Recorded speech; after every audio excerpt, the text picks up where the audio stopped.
different civilizations of the East seem to mingle in the kingdom of Nepal. To the south lies India with Benares and the great river Ganges, so recently visited by the Queen.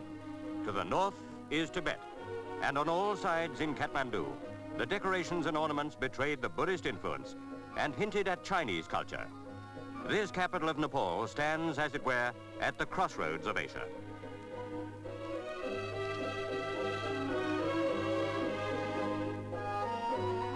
Refugees from Tibet can almost feel at home in Kathmandu.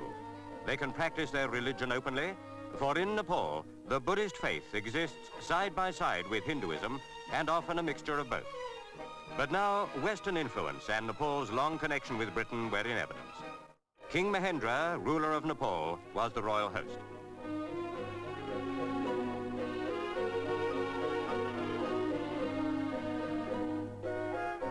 People gathered hours before the Queen's aircraft was due. Liquid refreshment laid on.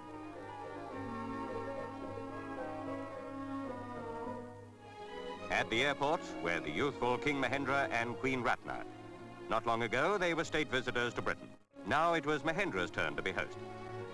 He and his entourage were in full uniform to do the royal honors. As the airport is on the small side and the approach difficult, the Queen and Prince Philip traveled in a Dakota, a smaller plane than the Britannia and better suited to short runways. Mahendra's kingdom occupies territory a little over 500 miles in length, and Kathmandu lies among the fertile valleys sheltered by Himalayan foothills. Only a few days earlier, Her Majesty and the Duke had been in Bombay. Now they seem to be in another world, friendly to the West, but holding jealously to its own standard of values and beliefs. Almost everywhere, the sweet smell of incense proclaims the worship of Buddhism. The two monarchs drove away from the airport together.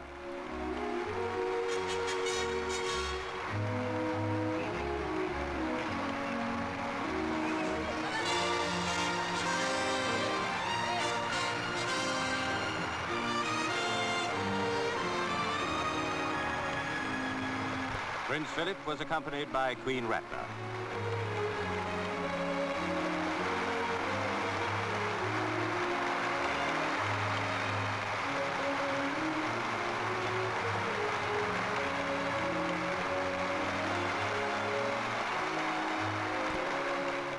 Kathmandu, meanwhile, with its population of 100,000 people, went about its daily life, the market carrying on business much as usual.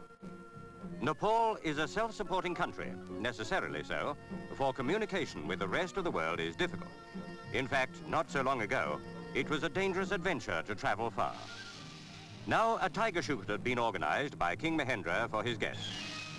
Quite an army of 327 elephants had been mobilized for the purpose, and to shoot not tiger but film, Pathé cameraman Cedric Baines took to the howdah. Cordoned by a sort of wall of white canvas was the area into which a tiger had been driven by beaters. Tigers have never seen canvas before, and so make no attempt to break out of the compound. Towards the set, as it's called, the Queen and her party were taken on saddled elephants before the serious business of the hunt began. Then, when all was ready, they transferred to howdahs.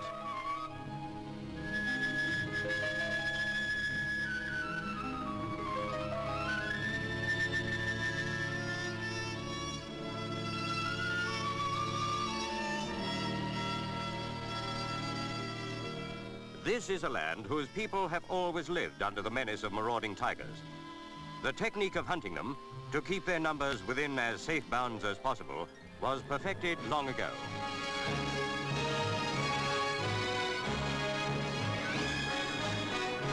Keen eyes peered at the undergrowth. And yes, there was the tiger.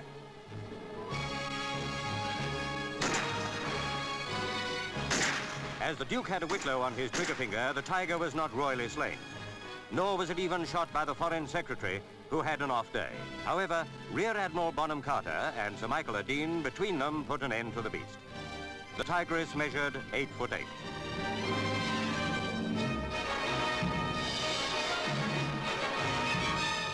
King Mahendra had fulfilled a time-honored obligation of a host in Nepal and provided the royal party with a tiger to shoot.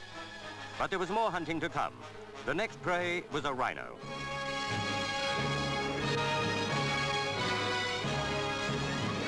The Queen spotted the huge beast, though it was almost completely hidden. The guns saw it too, and that was the end of another animal.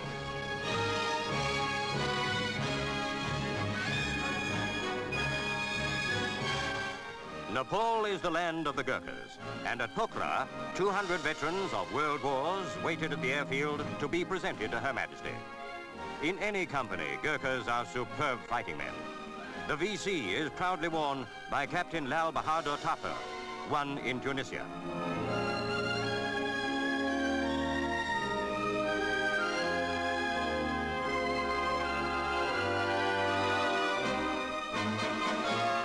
One of the senior warriors displayed a First World War discharge paper, bearing the photograph of George V, the Queen's grandfather.